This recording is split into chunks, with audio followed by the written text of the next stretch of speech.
پیارے بچوں، ایک دفعہ کا ذکر ہے، دور ایک جنگل میں ایک خوبصورت درخت ہوا کرتا تھا۔ وہ درخت بہت ہی خوبصورت، شاندار اور پھیلا ہوا اور سب کو اپنی طرف متوجہ کرتا۔ اصل میں وہ ایک درخت سونے کا درخت تھا، جس پر سونے کے سکے اگا کرتے تھے، اور یہ درخت یہ سونے کے سکے صرف نیک لوگوں کو ہی دیتا تاکہ ان کی مدد کرے۔ ہوا یوں کہ ایک دفعہ ایک غریب کسان جو بہت غریب تھا، وہ اس درخت کے پاس سے گزرا اور تھوڑی دیر آرام کرنے کے لیے اس کی چھاؤں میں بیٹھ گیا۔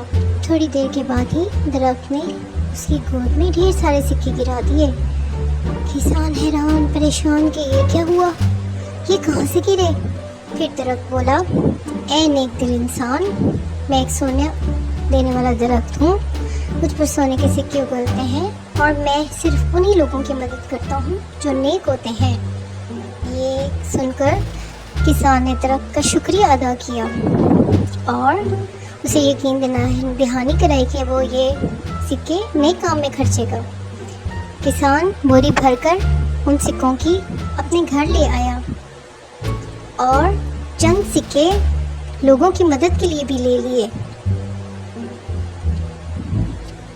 درخت نے کسان کو بتایا کہ اس کا مالک نہایت نیک انسان تھا، جس نے ایک چھوٹا سا پودا لگایا اور اس میں کچھ جادو کیا۔ پھر وہ آہستہ آہستہ دیکھتے ہی دیکھتے سونے کا درخت بن گیا اور اس کے ذمہ یہ کام لگایا گیا کہ وہ ہمیشہ غریبوں کی مدد کرے گا اور نیک دل لوگوں کا ساتھ دے گا۔ کسان یہ کہہ کر وہاں سے چلا گیا اور دل ہی دل میں اللہ کا شکر ادا کرنے لگا۔ اب کسان بہت ہی خوش تھا۔ سونے کے سکے لیے وہ گھر کی طرف روانہ تھا اور دل ہی دل میں سوچ رہا تھا کہ گھر جا کر سب سے پہلے اپنی بیوی کو بتائے گا۔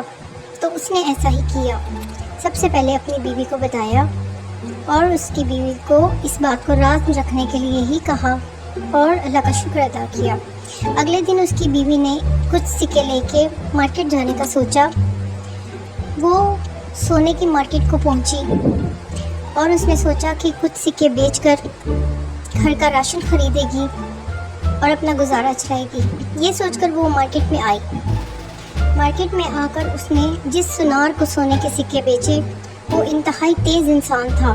اس نے بھانپ لیا کہ اتنی غریب عورت کے پاس اتنے خوبصورت اور اتنے قیمتی سونے کے سکے کیسے آ سکتے ہیں، لہٰذا وہ اس کا پیچھا کرتے ہوئے اس کے گھر پہنچ گیا۔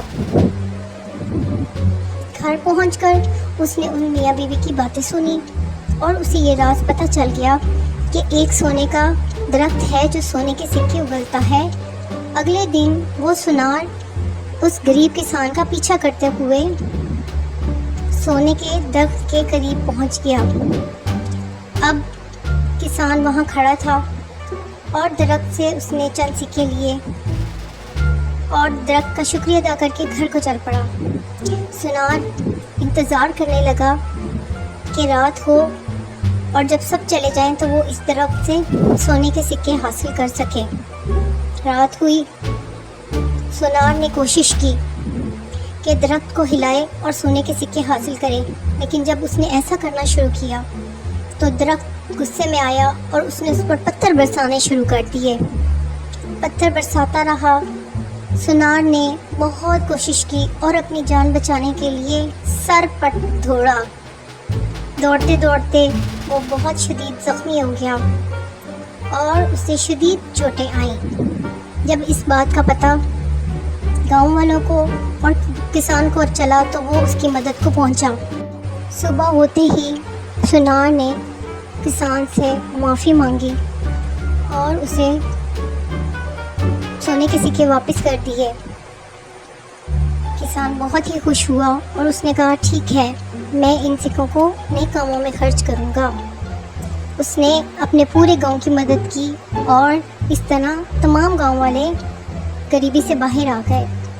پیارے بچوں، اچھی اور نیک نیت والا انسان زندگی میں کبھی نہیں ہارتا، اس لیے آپ بھی اچھے بنیں۔